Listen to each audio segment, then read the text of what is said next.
Cáceres, quien es ingeniero comercial y licenciado en Ciencias Económicas y Administrativas de la Universidad de Chile, candidato a PhD de Economía y Máster en Economía de la Universidad de Pensilvania, Filadelfia, Estados Unidos.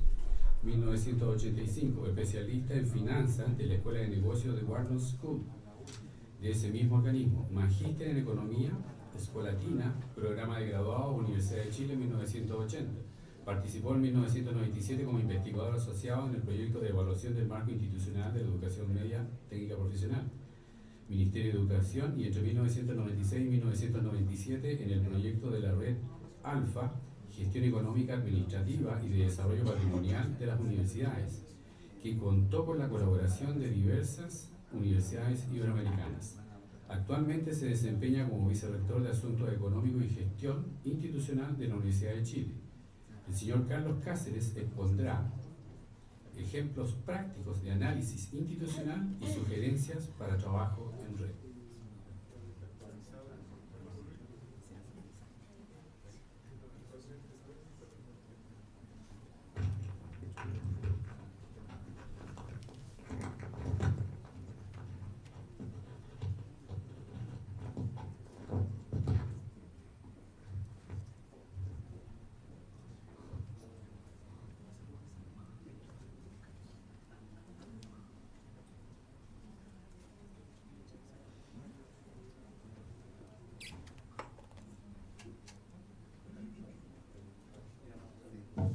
Bien, buenos días. Dos cosas me gustaría aclarar. Lo primero es que la mitad de lo que se dijo no es cierto. Además que no soy vicerrector de la Chile, un vicerrector de Asuntos Económicos.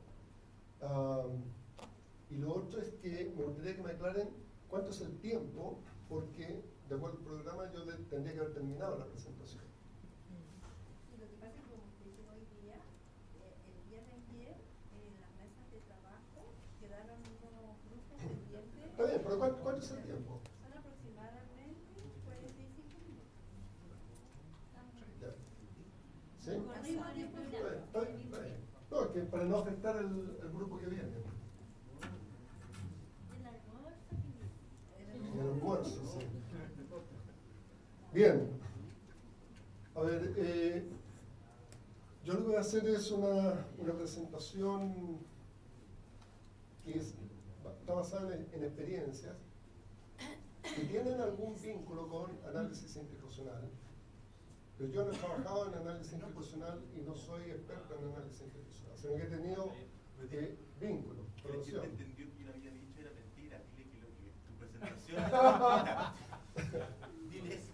Bien, por eso que digo experiencias en análisis institucional. Entonces la agenda es primero un entendimiento de buenas prácticas y luego comentar buenas prácticas en análisis institucional basadas en experiencias de universidades estatales y universidades privadas.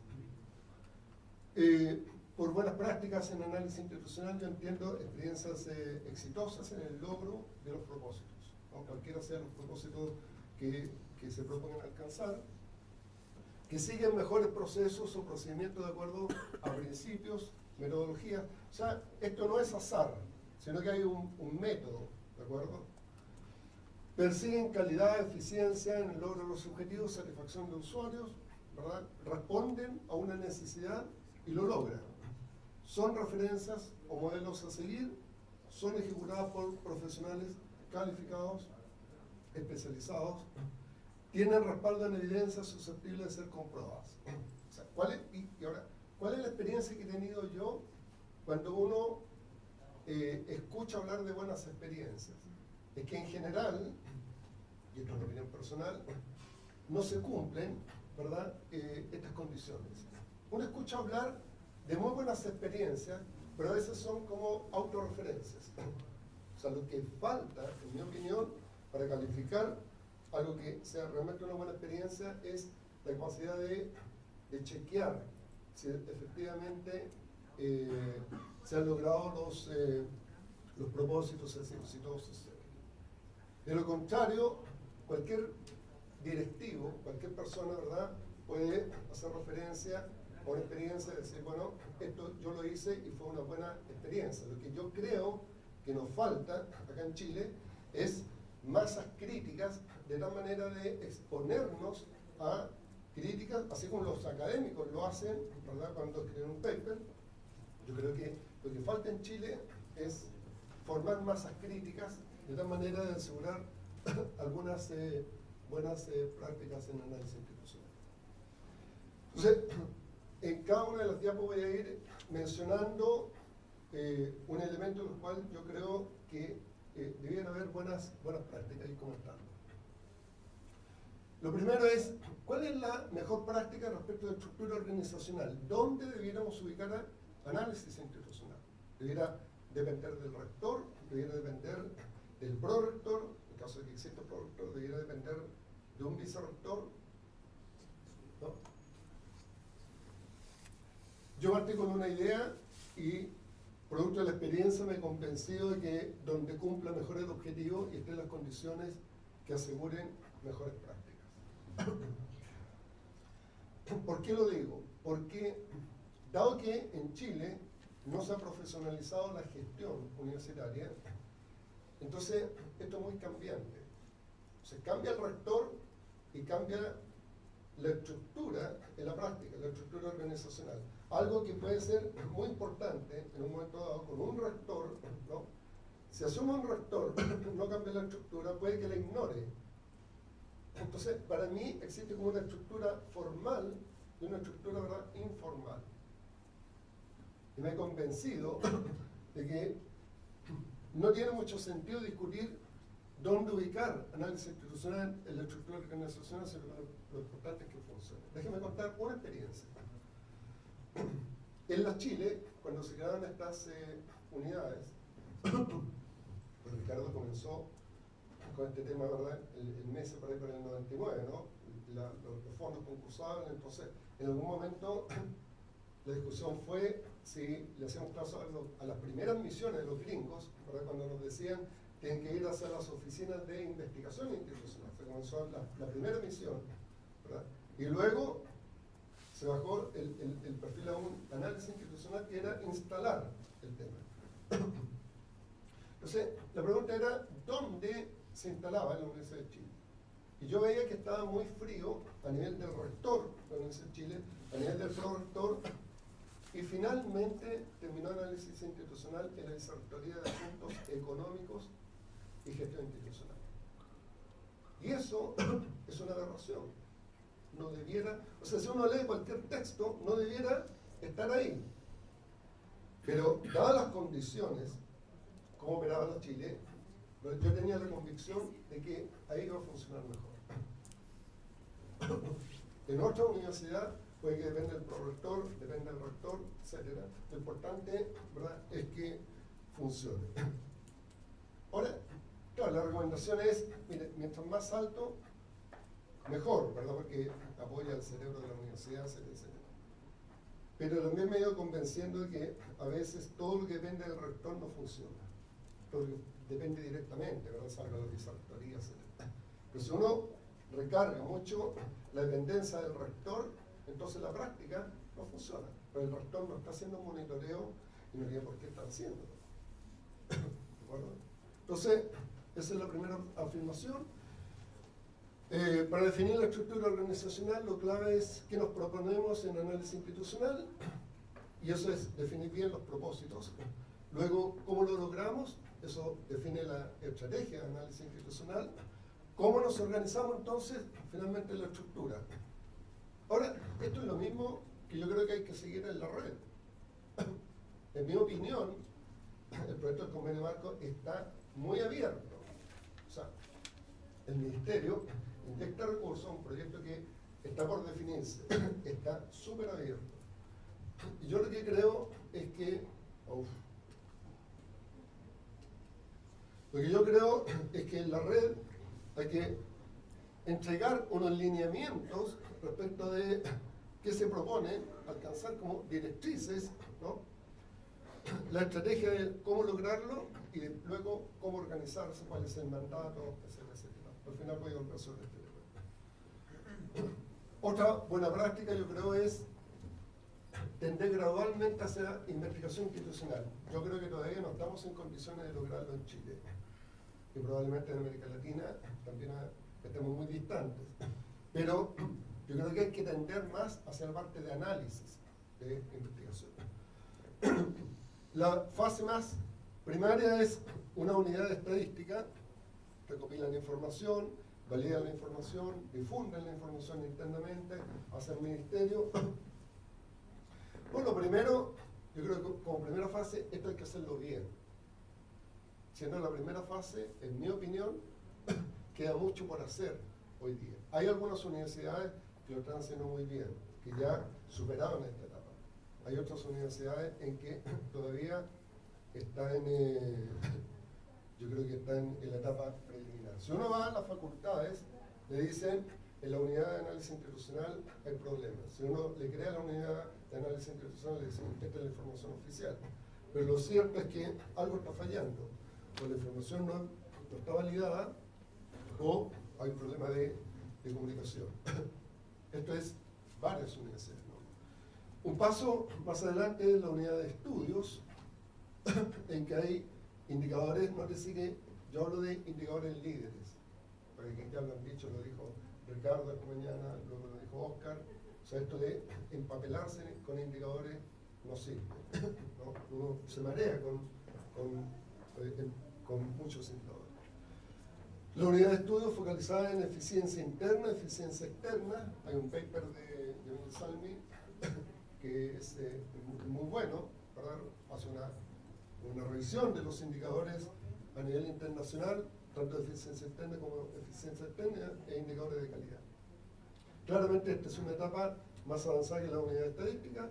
En otros casos se confunde con unidad de proyectos, con unidad de seguimiento, donde se hace seguimiento de los programas, seguimiento del plan estratégico,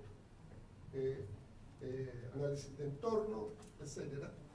En otros casos apunta hacia unidad de calidad que apoya el mejoramiento continuo en calidad de gestión, y finalmente lo que debería ser como análisis institucional, y después investigación institucional, la etapa última, que es una investigación aplicada con cierto rigor metodológico. Yo no digo que alcancemos esa etapa de investigación, pero lo que he hecho de menos en las unidades de análisis institucional es que hagan análisis. Pero un análisis riguroso. Para hacer un análisis riguroso se requiere una buena formación y además se requiere buena información. Información, formación, metodología. ¿De acuerdo? Entonces, las universidades en Chile, yo creo que algunas unidades de análisis institucional están en este extremo y probablemente haya muy pocas que estén apuntando hacia análisis institucional. Mi opinión, esto debería ser como los focos de análisis institucional. Algo que mencionó Oscar en la presentación, y yo estoy muy de acuerdo, es que el director de análisis institucional puede ser un agente de cambio en la universidad. Él empleó el mismo término, no que si somos de la misma facultad, pero nos pusimos de acuerdo. O sea, yo creo que la caja de herramientas de gestión no está en las vicerrectorías académicas. La experiencia que yo he tenido es que en las vicerrectorías de asuntos académicos no hay una caja de herramientas de gestión. ¿Dónde está la caja de herramientas? Está siempre, o generalmente está en las vicerrectorías de administración y finanzas. Pero la caja de herramientas de gestión financiera está ahí. Entonces, la pregunta es, ¿dónde está la caja de herramientas de gestión universitaria que integre la academia y que integre, ¿verdad?, la parte económica de análisis, etc.? No está. Porque uno no va a confiar, ¿verdad?, en la parte económica, que es un seco económico, y la parte académica hay debilidades.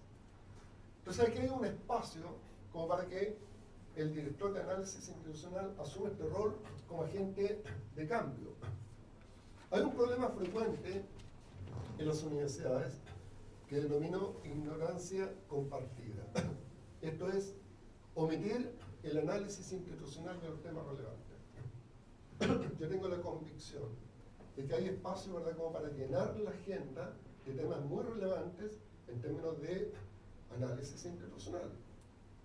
Pero a veces los directores no se atreven a poner los temas en la agenda, porque el rector no tiene una directriz clara, o porque hay tensiones con el disertor académico, el disertor de investigación, el disertor económico, etc. Entonces yo creo que hay espacio aquí para que el director de análisis institucional se anticipe y diga, estos son los temas relevantes, aquí hay que hacer análisis institucional, que van más allá del ámbito económico, insisto, y del ámbito académico, es la integración.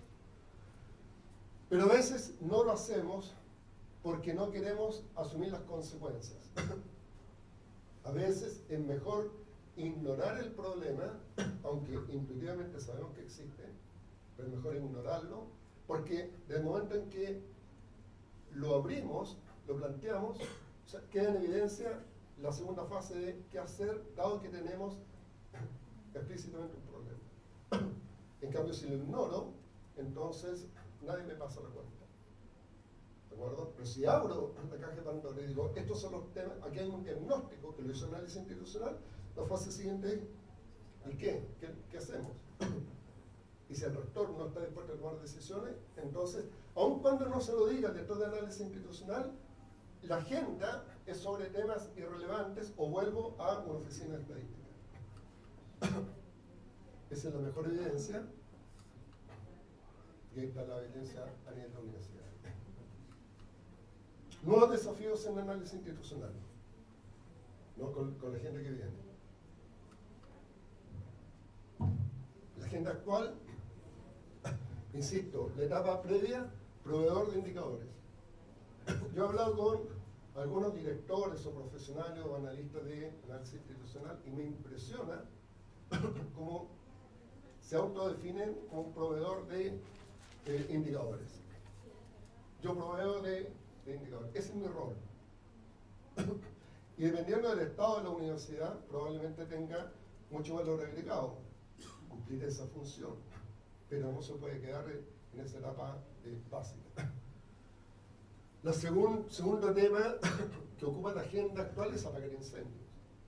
O sea, así como no hay una instancia donde esté esta caja de herramientas de análisis, de gestión, por el seco de economía o de la parte académica, entonces análisis institucional es como un bolsillo payaso. O sea, si hay un problema, entonces acudimos a análisis institucional. Bueno, eso se da en varias universidades. Otra fase es estudios descriptivos. Descriptivo es describir. Y para mí, describir es un análisis de ascensor. Subió la tasa, bajó la tasa, subió la tasa, bajó la tasa. Subió el indicador, bajó el indicador, subió, bajó. Eso es análisis de ascensor, o sea, estoy describiendo, me lo estoy explicando.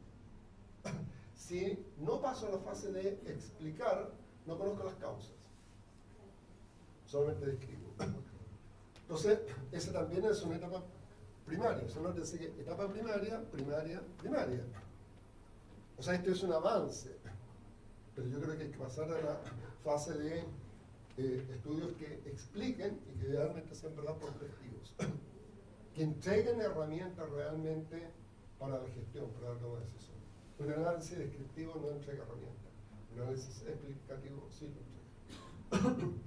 Lo otro es que, dado el modelo centrado en la demanda, financiamiento de la demanda, el foco ha sido generación de ingresos. ¿Cuánto cobramos? Los aranceles, un análisis comparado de aranceles por carrera, la universidad al lado está cobrando más, tratemos de cobrar más. ¿Cuánta es la capacidad que tienen nuestros alumnos? ¿No? Y sobre esa base fijamos el arancel. ¿Alguien tiene un estudio sobre realmente los determinantes de los aranceles? Yo hago clases en un curso en la Facultad de Economía, que es un curso de gestión en instituciones de educación superior. O sea, es un magíster de política pública, una mención, ¿verdad?, de educación, y hay un curso de gestión de universidades. Y me doy cuenta de que hay un problema serio, ¿verdad?, porque el foco es tratar de fijar aranceles discrecionalmente, pero no existe como un modelo o una aproximación a detectar cuál es la racionalidad en la fijación de aranceles. El tema es muy relevante. Chile tiene los aranceles más altos del mundo. Entonces la pregunta es, si Chile tiene los aranceles más altos del mundo, la pregunta es, ¿por qué? ¿Cuáles son los determinantes? ¿Quién hace el estudio? La agencia institucional. Uno dice, bueno, las privadas pueden lucrar, entonces fijan aranceles altos, pero eso no es un buen argumento. Estamos hablando de universidades estatales, universidades Cruz. Pero esa ha sido como parte de la agenda actual. La agenda que viene cambia el foco desde financiamiento de la demanda a financiamiento de la oferta. Y el foco, por lo tanto, es costeo de carreras. Costeo basado en actividades. Determinación de cuáles son los subsidios cruzados. El Ministerio de Educación no va a inyectar recursos de libre disponibilidad. Pero si uno le dice, mira, el departamento de química gasta 100 unidades monetarias. El departamento de física gasta 150 unidades monetarias. O sea, eso es el costo, esos son presupuestos asignados, ¿verdad?, por los departamentos. Pero lo que se requiere es pasar algo que ya en la primera misión, me acuerdo que del Banco Mundial, el año 1997-98, cuando se estaba discutiendo sobre el primer préstamo con el Banco Mundial, me acuerdo que la misión, que tenían como 10 especialistas, vino uno de Irlanda y decía, mire, este tema se viene, el costeo de carrera basado en actividad. Y nos olvidamos de eso, porque el modelo estaba financiado por el lado de la demanda, el voucher. Entonces, ahora cambia el escenario, por lo tanto este es el foco. Las unidades de análisis institucional trabajan con indicadores, entre ellos indicadores de productos por unidad de hora contratada. ¿No? Eso es productividad. ¿Cuál es la productividad en docencia de pregrado? ¿Cuál es la productividad de docencia en posgrado? ¿Cuál es la productividad en investigación? ¿Cuál es la productividad en innovación? Trabajamos con productividad. Entonces, si calculamos el inverso de la productividad, 1 sobre la productividad, ya tenemos requerimientos técnicos. Requerimientos técnicos. O sea, simplemente el inverso de la productividad son los requerimientos técnicos por unidad de producto.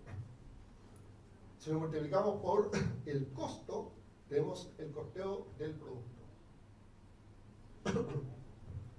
Bueno, eso no se hace en Chile. No hay estudios, pero son incipientes.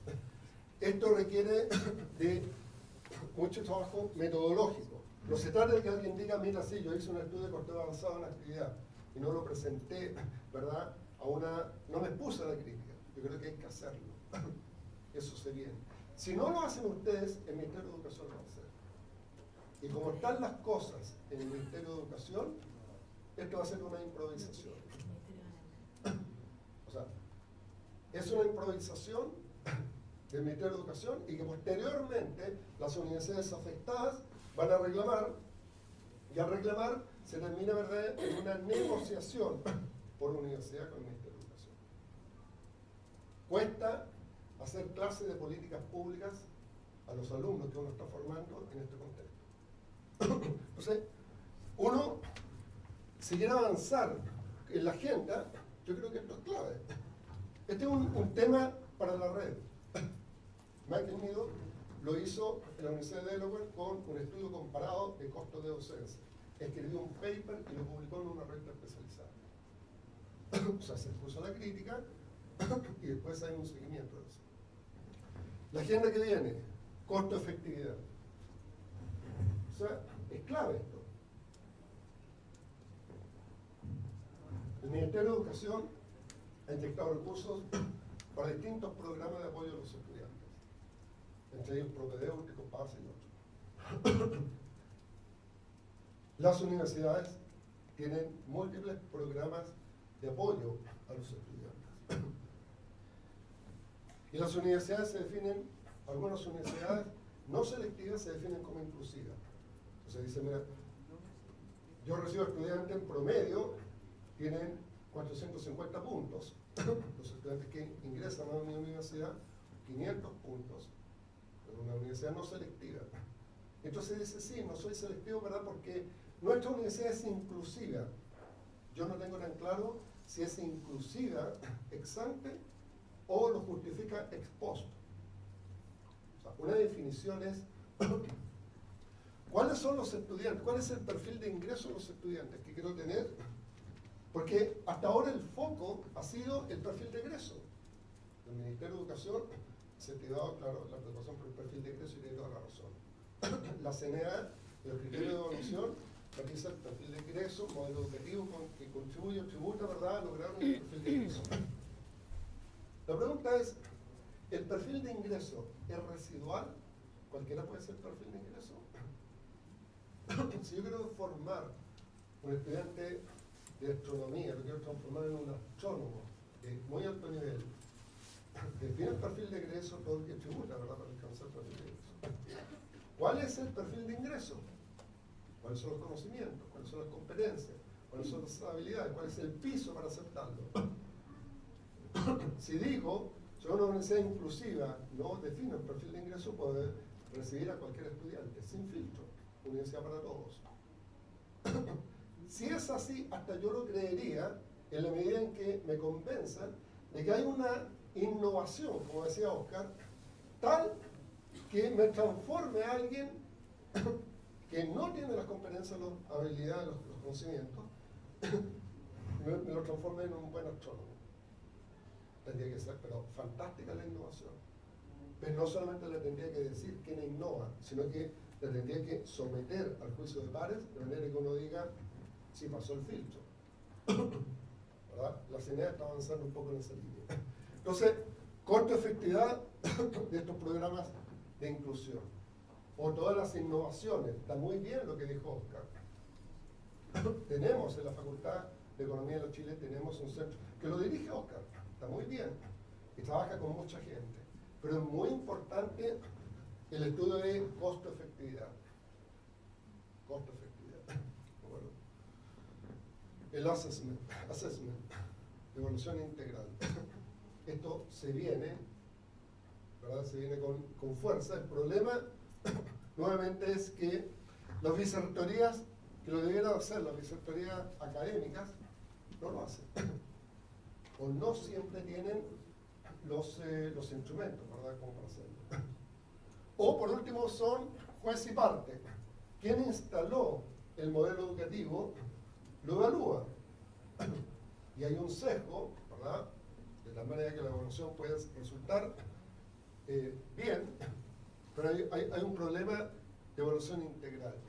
Hay aquí espacio para que análisis institucional lo cubra, o lo apoye. Y finalmente, análisis de indicadores de impacto de inclusión con el medio. Yo soy muy crítico de esto, pero en la CNA, con los criterios de acreditación en vinculación con el medio, le pide al presidente del comité de pares que se pronuncie si la universidad tiene políticas de vinculación con el medio, si tiene instrumentos, si tiene indicadores, si estos indicadores son de impacto. Es muy difícil tener indicadores de impacto, ¿verdad? Entonces, ¿cuál es el grupo de control? El impacto es eso. De lo contrario serían indicadores de resultados o una aproximación. Yo creo que hacia allá debiéramos tender. Pero aquí hay un problema de que una agencia de calidad como la CNA tiene que tener una retroalimentación. Esa retroalimentación que la dan los rectores, la dan los directores académicos, los económicos, o hay espacio para análisis institucional. Nuevamente yo creo que sí lo hay. ¿De acuerdo? Otra buena práctica es proveer evidencia sistemática y transversal. Yo creo que le asigno la mayor importancia a las unidades o direcciones de análisis institucional en la formación del plan estratégico, de parte del diagnóstico. Yo he estado en reuniones en que se definen metas, objetivos, y alguien se echa hacia atrás, ¿verdad?, en una sesión de directorio y dice, yo creo que nos podríamos proponer ser una de las universidades que esté entre las 100 mejores del mundo. Eso me ha ocurrido en una universidad estatal hace pocos años. Entonces, dirigiendo un taller, me dijeron, como meta, el plan estratégico, debemos estar entre las 100 universidades del mundo. Y uno dice, ¿dónde está, verdad, análisis institucional que le dice, verdad, a ese directivo, oiga, estamos hoy en el lugar 800? ¿Cómo en 5 años vamos a pasar del lugar 800 al lugar 100 en el ranking mundial? O sea, si lo dice el directivo es porque, como decía Oscar, no dialoga con el análisis institucional. Y lo segundo es que el análisis institucional no tiene el liderazgo, ¿verdad?, como para plantearlo en una reunión. Entonces, yo creo que en la fase de elaboración del plan estratégico esto es clave. Se definen políticas, se definen instrumentos, se definen los instrumentos que se aplican, ¿verdad?, para lograr evidencia de aplicación y resultados. Y esto retroalimenta. Este es el circuito. Uno va este es mejoramiento continuo. Uno va mejorando las políticas, conociendo la experiencia de la aplicación de instrumentos, los resultados. ¿Verdad? Esto es. ¿Cuál es el rol de análisis institucional? Yo creo que el mayor valor agregado está acá, en proveer evidencia de aplicación, de seguimiento, de resultados, de evaluación de resultados. Yo estaba en una universidad en que el vicerrector académico implementa una innovación y dice, esto lo hice fantástico, se autoevalúa y dice, lo que hice fue fantástico. Se organizan congresos como este, ¿verdad?, mejores prácticas, pero son autorreferencias. Yo creo que es importante avanzar hacia un análisis crítico. Si no hay un análisis crítico, no podemos aprender, no podemos retroalimentar. No hay mejoramiento. En la misma dirección, contribuir a profesionalizar la planificación y gestión. En algunas universidades, el análisis institucional depende de planificación, está integrado con planificación, con desarrollo. Entonces tenemos el proceso de planificación, ejecución, evaluación, resultado, retroalimentación. Nótese, a nivel de ejecución, análisis institucional, registra acciones. Y algo muy importante en la evaluación de resultados, monitorea, mide con indicadores líderes, no con 80 indicadores. Se calculan brechas entre lo deseado y lo ejecutado.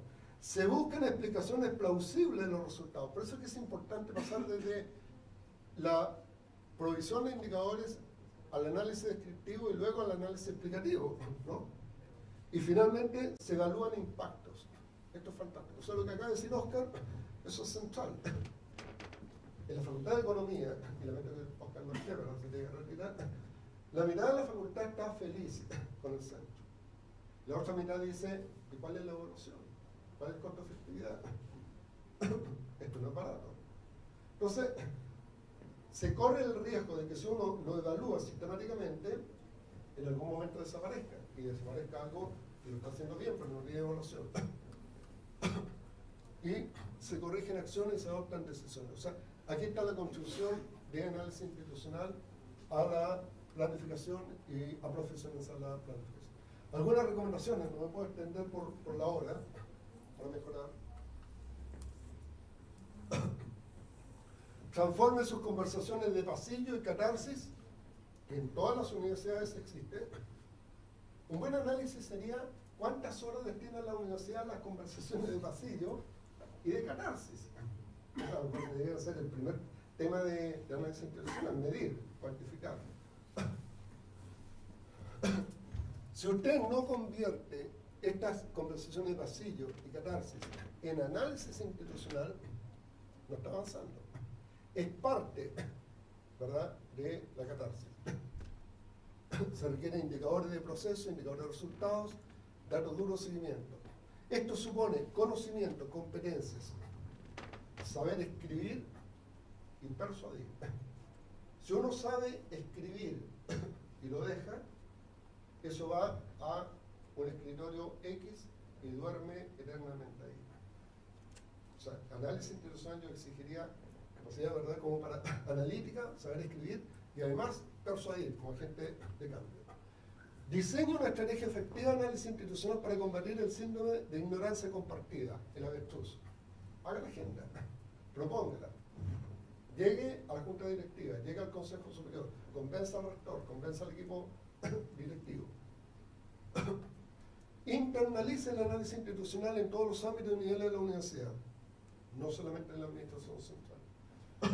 Cuando uno trabaja en la administración central, yo sé que les tiene muchas horas, esfuerzos, etc.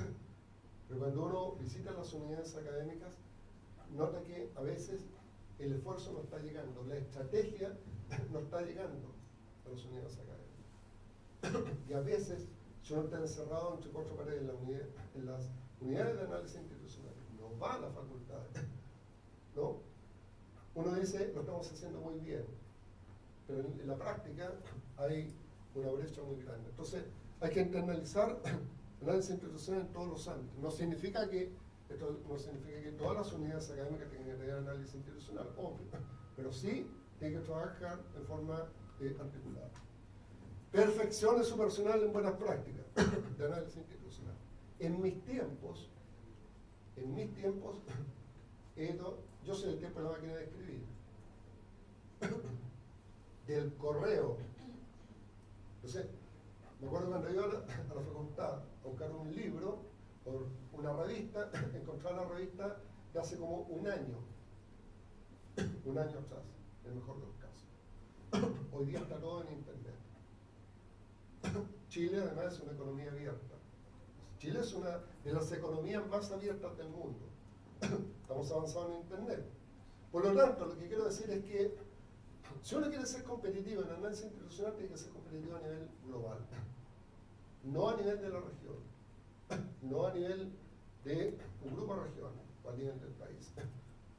Y por lo tanto, referencias, para el TANACU, está la Asociación de Investigación de Universidades de Investigación Institucional. Pero entre tantas, lo que yo hago es visitar los sitios web de las universidades de alta reputación. Créanme que no me puse de acuerdo nuevamente con Oscar, pero traía la referencia de las universidades de California. Revisen el informe de accountability de las universidades estatales en California y es pero fantástico.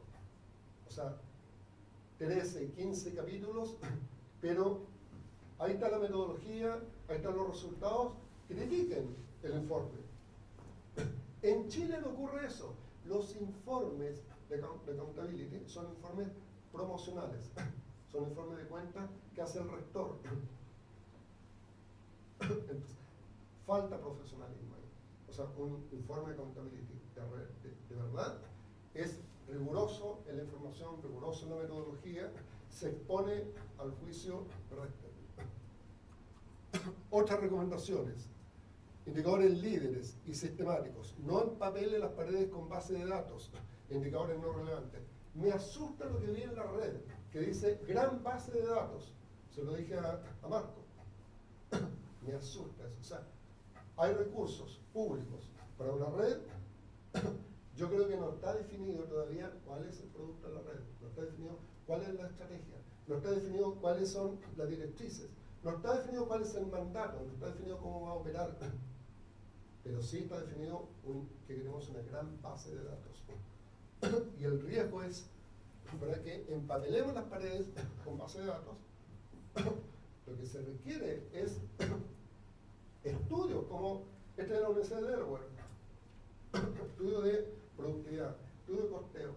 Eso le va a servir para negociar mejor con el Ministerio de Educación las platas que ahora ya no van al voucher por el lado de la demanda, sino que van a la institución y sirven para tener una posición común. Yo creo que por ahí va la cosa de verdad en materia de la red.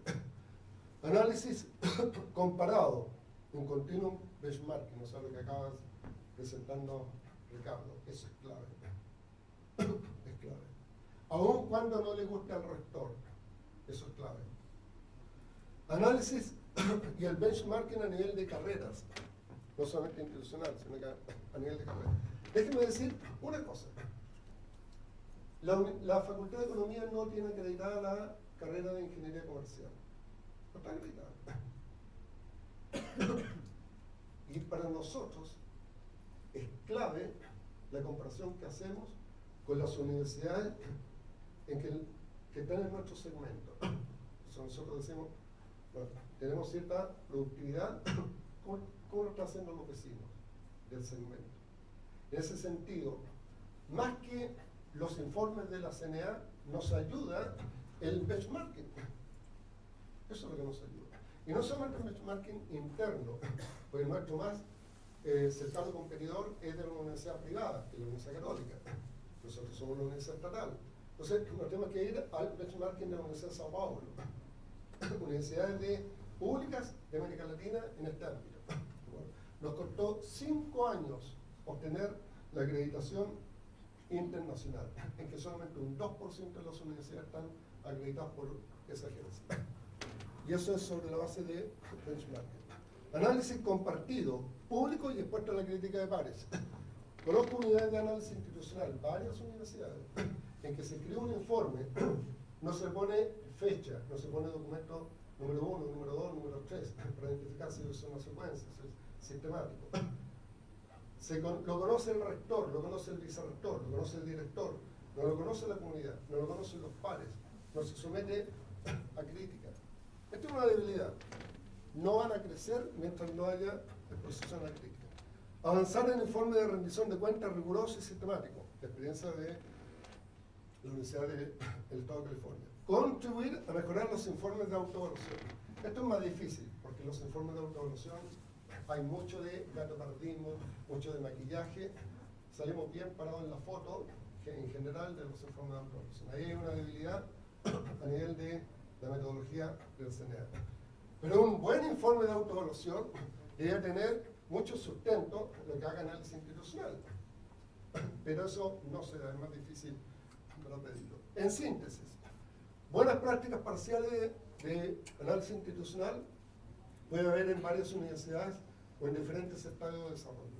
No he querido mencionar universidades porque yo trabajo en esto, yo trabajo con distintas universidades, he pedido autorización, ¿verdad?, como para citarla, y puede haber sido injusto haber citado algunas buenas prácticas de algunas universidades en circunstancias que no conozco todo el sistema. Pasó la fase de instalación de unidades de análisis institucional. La fase de instalación era el proveedor de información, quien valida la información, la difunde, la oficina de estadística. Pasó eso. Es más que una oficina de estadística y de estudio de bajo impacto. Asuma mayores desafíos y sea efectivo en el apoyo a la toma de decisiones de la alta dirección de unidades académicas. La red puede ser una oportunidad para promover, generar, compartir buenas prácticas, lo cual requiere avanzar hacia la profesionalización sobre la base de estándares internacionales. Cuando yo asumí como vicerrector de la Universidad de Concepción, yo asumí a los 35 años como vicerrector económico de la Universidad de Concepción. Y a los 35 años, bueno, tenía 10 años como académico. Entonces, mi conocimiento de la universidad era haber estudiado en los Chile, haber estudiado en Pensilvania, haber estudiado y haber hecho clases en la Universidad de Concepción. Y nada más. Y de un día para otro me veo sentado en el sillón de vicerrector de asuntos económicos. La pregunta es, ¿dónde recibí mi formación para ejercer el cargo? Esto fue el año 90. ¿Quién me formó? Nadie me formó. No había un magíster, no estaba el curso que dicto hoy en la Chile de gestión. No había. Y un día me encontré con Marcos Koyerich, el ex vicerrector de la Universidad Católica, y le pregunté, porque él también estudió, sacó su maestría en Stanford, y le digo, ¿cómo te formaste? Y él me dio un par de indicaciones de congresos y no paré de asistir a los congresos. Sistemáticamente iba a los congresos en Concepción y luego en la Chile. O sea, me hice mi agenda y me formé afuera, no internamente. No podría haberme formado internamente. Hoy día usted tiene más opciones internamente, pero en mi tiempo era prácticamente economía semiabierta. Hoy día es abierta, por lo tanto, las referencias tienen que ser, ¿verdad?, hacia afuera. Se me acabó. Eso es.